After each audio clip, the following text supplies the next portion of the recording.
2019 was a great year, at least for us. And also maybe for Astralis. And while this year CSGO has given us some great memories, it also had its fair share of undesirable controversies. And it's our duty to inform you about all the controversies that this year had in store for us.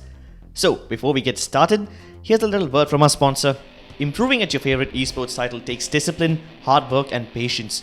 However, manifesting all that effort can be a challenge, and you need something that can provide you with an uncompromising experience. That's where Zawi comes in, with the gear that sets the industry standard for esports. Zawi, enabling you to make each day better than the last.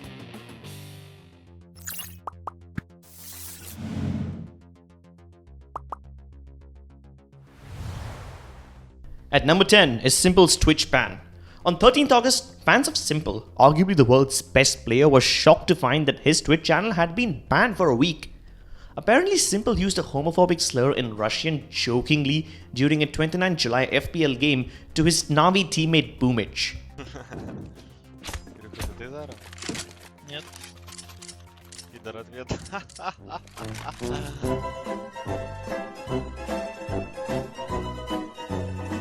But if that wasn't enough, he was banned from Twitch again on 28th November.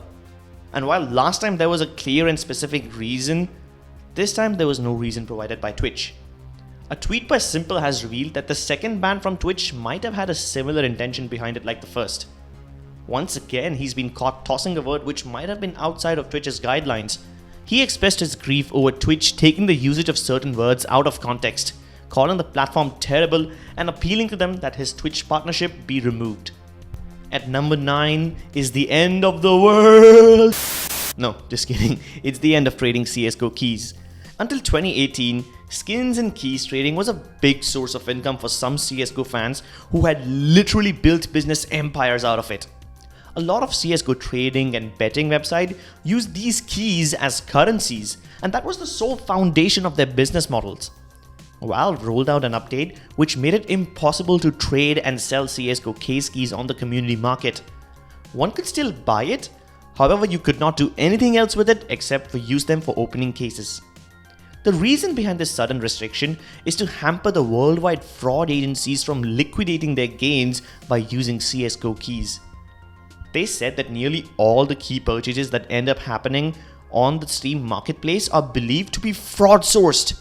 As a result, Valve decided that the newly purchased keys will not be tradable or marketable.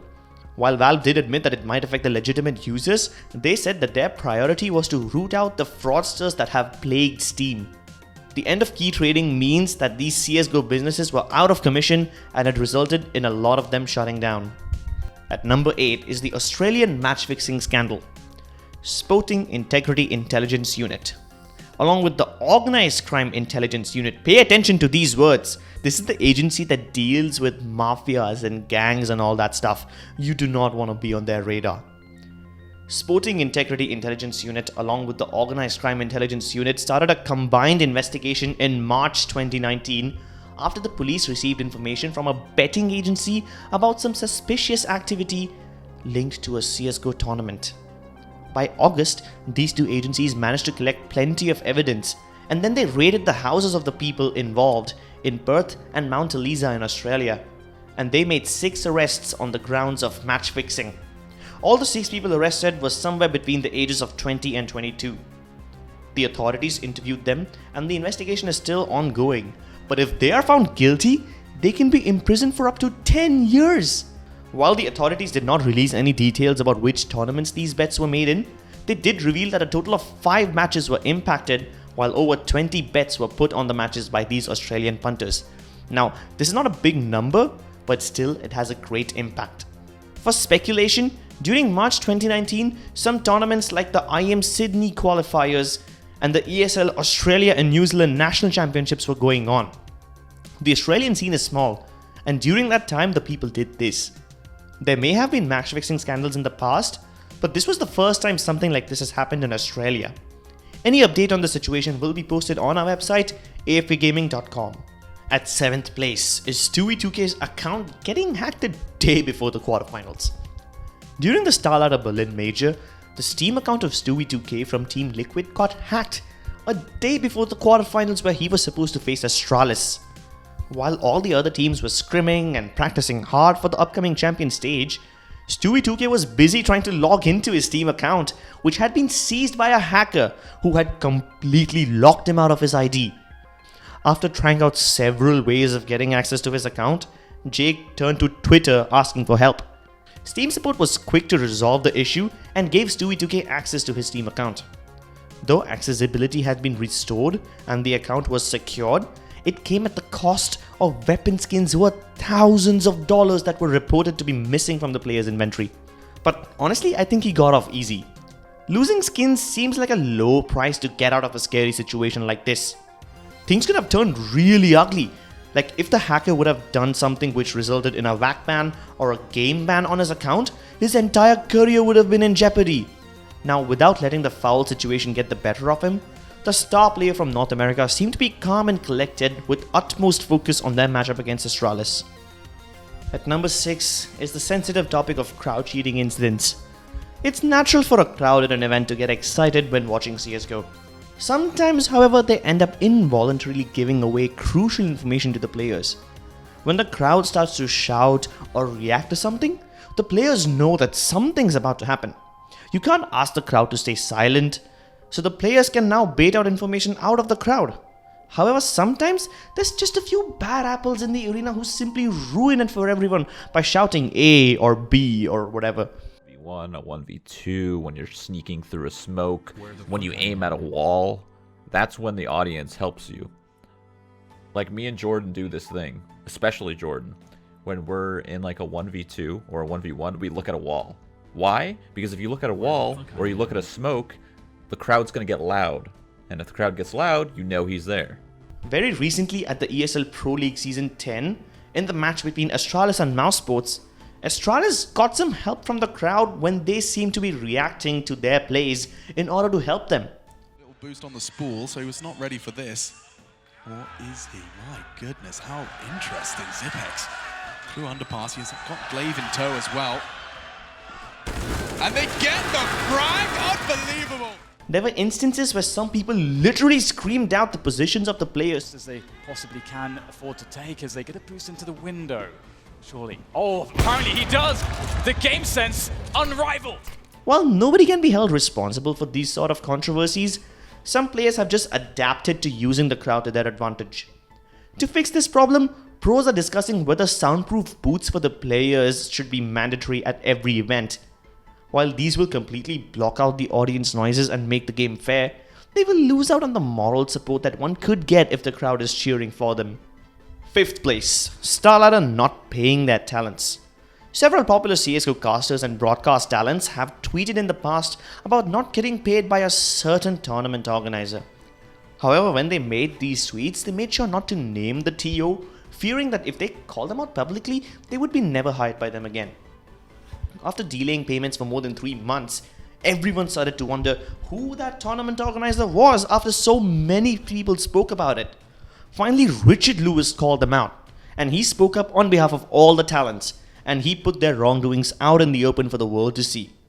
Fuck all that, it's not even worth it. And then you have to deal with the TOs and chase payments. By the way, I meant to do this last podcast and I just forgot. When they talk about the TO that isn't paying, Starladder, there you go. Starladder soon followed up by clarifying what their payment cycle looks like and explained why it took all that time. Eventually, all the dues were paid. Talent are an integral part of the tournament as they dictate the audience experience. It's important for tournament organizers to be mindful of these things so that the growing esports industry does not get tainted. Oh look, you already made it halfway through our video, so why don't you just subscribe to our channel so that you can enjoy more quality CSGO content. Now, back to the point. At number 4, it's about NIP. In the past, NIP has gotten a lot of trouble for not paying their players, for not paying their taxes, and a lot of other drama. Now, most of these old wounds were reopened when Fiflaren, one of the old members of the original NIP lineup that went on that 87-0 dominant streak, revealed in July 2019 on a podcast with Richard Lewis that a lot of these issues are yet to be sorted out. This is kind of odd, right? And then, you know, the whole thing of like, but don't worry, guys, we have this all under control. Like, I remember at the time they were like, yeah, he fled with all the money, like all of the old NIP, all your prize money, they're gone. like everything you made. No, it's gone, dude. Like he wasted it. He fled to Thailand, and you have no money left. NIP allegedly owed its players money in 2019, money that they should have received in 2013 and 2014. Fiflaren also alleged that their contracts were predatory in nature and that the players were brainwashed into re-signing with the new team when the new management took over. He said that they were promised a lot of things, but they were never delivered. And as absurd as it may sound, he also spoke about how the players' personal lives were getting affected, alleging that they had to get written permission from the team to have girlfriends. To make matters worse, the old management of NIP, which included Nicholas Fisher, was accused of stealing the company money and fleeing away to Thailand. However, later on, Fiflaren and Fisher claimed that he had done nothing of that sort and that he was threatened by the new management. They allege that the new managers, Robert Hemler and Hisham Shane, wanted Fisher out of the organization. But since Fisher had a majority stake and they could not buy him out, these two deliberately drove the company to bankruptcy, hoping that Fisher would leave. The players blamed the management. The new management shifted the blame to the old management. The old management said that the new management was conspiring against him, and all of this turned into a big mess. At one point, the situation got so messed up that the WESA had to get involved. The World Esports Association had to step in to investigate. They appointed Ian Smith, Commissioner of Esports Integrity Coalition, as an investigator who worked for a few weeks before submitting his final verdict. But still, the players think that it was a rushed report, and perhaps he could have taken more time to come out with a more conclusive result. According to the report, the most important claim, that the organization owed money to former players, including Fiflaren, and had also left the players on the hook for unpaid taxes, was found to be true. That being said, Smith notes that Shane and the current NIP ownership worked to help resolve these issues despite the fact that they were under no legal obligation to do so. In terms of other former NIP staff, Smith offered mixed findings. Claims by the former NIP Overwatch team manager Kevin Mickelson were found to be inconclusive, while those of the former Dota 2 manager Michelle Knudsen were dismissed as not true. Though the Esports Integrity Coalition has operated in the space for a long while, they have a number of financial ties to the WESA. Most notably in this instance, NIP CEO Shane sits on the executive board at the WESA, the very organization that directed an inquiry into the company that Shane owns. This potential conflict of interest and the decision to not work with an entirely independent third-party investigator raised an eyebrow with many. Either way, even though the verdict is out and the NIP management has been acquitted of charges, it still has a lot of loose ends and probably does not satisfy everyone. The report raised more questions instead of answering them, leaving the fans with a sour taste in their mouths. At third place is Starladder sending out DMCA notices.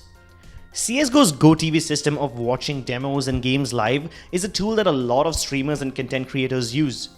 So far, the community has operated under the assumption that anyone and everyone has the right to broadcast content that they pick up from the GoTV on their own channels, including major tournaments, as long as they just stick to GoTV and they do not use anything that is created or owned by the tournament organizer. Valve stuck to this in Dota as well.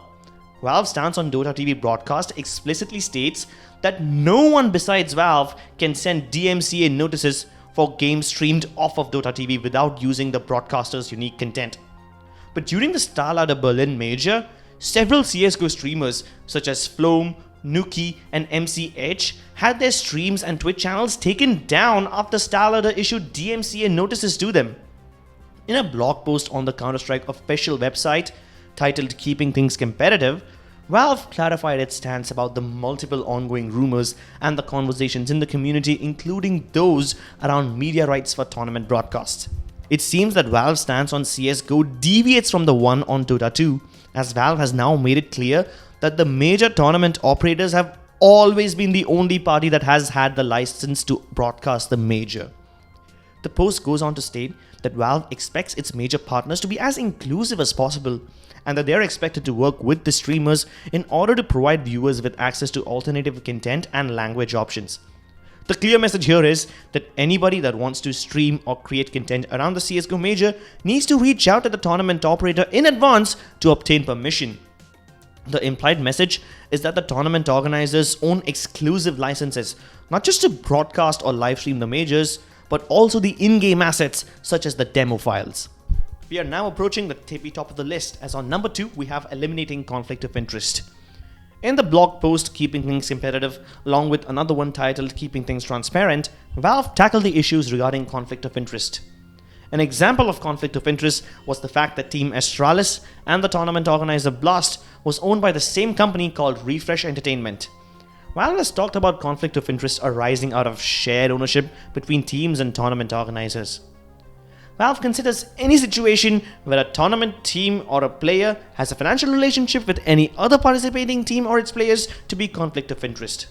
And in order to participate in majors, Valve reiterates that all of the above mentioned parties are required to confirm that they have no existing conflicts of interest. Or if they do, they need to disclose them and work to resolve them.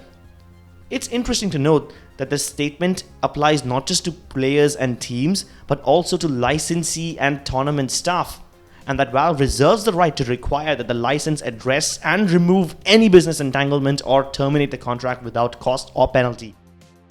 Naturally, if you organize a tournament and you have a team that you own play in that same tournament, people will cry foul because you could give them preferential treatment, you could manipulate brackets and seeds to give them an advantage, and hence addressing this point was necessary.